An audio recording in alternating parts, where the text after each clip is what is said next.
Hi అందరికీ. So ఈరోజు అయితే రిషి ప్రీ బర్త్డే షూట్ చేయడానికి అయితే స్టార్ట్ అయిపోయినాము. మేము వచ్చేసి హైదరాబాద్ కిడ్స్ స్టూడియోని అయితే సెలెక్ట్ చేసుకున్నామండి. ఇది వచ్చేసి నాగూర్లో ఉంది. సో స్టార్ట్ చేసినప్పుడు వీడికి ఫస్ట్ రిలీజ్ థీమ్ అయితే షూట్ చేసినాము. వీడైతే బాగానే ఉన్నాడు స్టార్టింగ్లో, కానీ ఇంకా నెక్స్ట్ వచ్చేసి డాక్టర్ థీమ్ అనుకున్నాం. డాక్టర్ థీమ్ స్టార్ట్ చేసినప్పుడు బాగానే ఆడుకుంటున్నాడు, కానీ సడన్గా ఏమైంది, వాడికి ఏం కనిపించినవి నోట్లో పెట్టుకుంటాడు.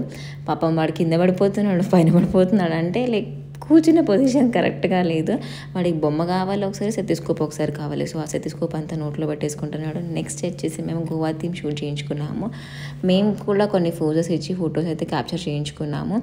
అండ్ అక్కడ మా తమ్ముడు, మా మర్దలు ఇంకా వాడిని నవ్వించలేక బ్యాక్ అండ్ కష్టాలండి. పిల్లల ప్రీ బర్త్డే షూట్ అంటే చాలా కష్టం అనుకోండి. అసలు ఒక ఫోజ్ ఇవ్వరు, ఏమి ఇవ్వరు. అందుకే బార్న్ బేబీస్ చిన్నగా ఉన్నప్పుడు ఫొటోస్ తీయించుకుంటే చాలా బాగుంటుంది కదా. సో మేమైతే పోలీస్ థీమ్ అనుకున్నాం. మళ్ళీ అక్కడ కూడా అల్లరి చేస్తాడు. మా బుడ్డోడు అయితే చాలా అల్లరి చేస్తాడండి చెప్పాలంటే, కానీ అంతే ప్రశాంతంగా కూడా నన్ను ఉండనిస్తాడు అనుకోండి. నేను ఏం చేసినా లైక్ వాడైతే చాలా కామ్గా ఉంటాడు, అల్లరి కూడా చేస్తాడు at the same time. So మీరు మీ పిల్లలు ఎక్కడైనా ఫోటోషూట్ చేయించాలి అనుకుంటే మాత్రం నేనైతే హైదరాబాద్ కిడ్స్ స్టూడియోస్ నాగోల్లో వచ్చింది. సో మీరైతే అక్కడికి వెళ్ళి ఫోటోషూట్ చేయించుకుంటే బాగానే ఉంటుంది.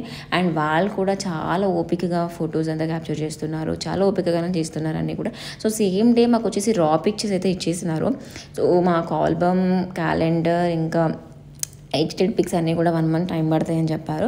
సో 1 month అవ్వగానే వాళ్ళే కాల్ చేసి మాకు ఇవన్నీ ఇచ్చేస్తారంట. మళ్ళీ మేము అక్కడ నాగోల్కి వచ్చి కలెక్ట్ చేసుకోవాలంట. సో ఇదండి మా బుడ్డోడి ప్రీ బర్త్డే షూట్ జరిగింది. అండ్ వాడైతే జంగల్ థీమ్లో ఎంత క్యూట్గా ఉన్నాడంటే నేనైతే చాలా ఇష్టపడ్డాను. అంటే వాడు చాలా క్యూట్ ఎక్స్ప్రెషన్స్ ఇస్తూ మంచిగా ఆడుకుంటూ, వాడికి బొమ్మలు ఉంటే చాలండి, మంచిగా ఆడుకుంటాడు, వాటితోనే టైం స్పెండ్ చేస్తుంటాడు. సో ఇక్కడైతే మ్యూజిక్ అనుకోండి, ఇంకా బ్యాండ్స్, డ్రమ్స్ ఇవన్నీ పట్టుకొని వాడు ఎక్కడ కంట్లో గుచ్చుకుంటాడేమో అని నాకు ఒక సైడ్ భయం అవుతుంది. వాడు ఇంకా దాన్ని పట్టుకొని నోట్లోనే పెట్టుకుంటున్నాడు. చెప్తుంటే అసలు వింటనే లేడు. ఏం చేస్తాం, పిల్లలు ఏం చేసినా కూడా మన మాట వినరు కదా, కొన్ని రోజుల వరకు అట్లానే ఉంటుంది.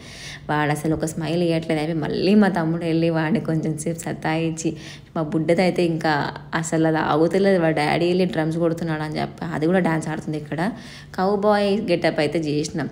వాడు మళ్ళీ వెనకాల వాళ్ళ డాడీ ఇక్కడ డ్రమ్స్ కొడుతుంటే వాడు డ్యాన్స్ ఆడుతున్నాడు. కానీ వాడు కుదురుగా 1 నిమిషం ఉంటే అసలు చెప్పాలండి. ఇంకా నా తమ్ముడేమో వెనకాల నుంచి ఏదో సౌండ్ తెచ్చుకుంటా వాడిని నవ్వించడానికి చాలా కష్టపడుతున్నాడు, కానీ వాడు అసలు నవ్వుతూనే లేడు.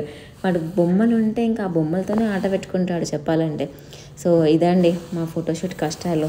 మీరు మీ పిల్లలు ఎప్పుడైనా ఫోటోషూట్ చేసినప్పుడు ఎంత కష్టపడతారో బ్యాక్ అండ్ కష్టాలన్నీ కూడా మీరు మాకు సెండ్ చేయండి. పిల్లలు అంటేనే అల్లరి అంటేనే పిల్లలు, అదైతే నాకు క్లియర్గా తెలుసు అనుకోండి.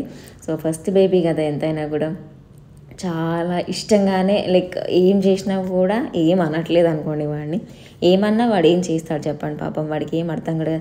మా బుడ్డది అయితే మంచిగా ఫొటోస్ అనగానే మంచి ఎక్స్ప్రెషన్ అయితే ఇస్తుంది, క్యూట్ ఎక్స్ప్రెషన్ ఇస్తుంది.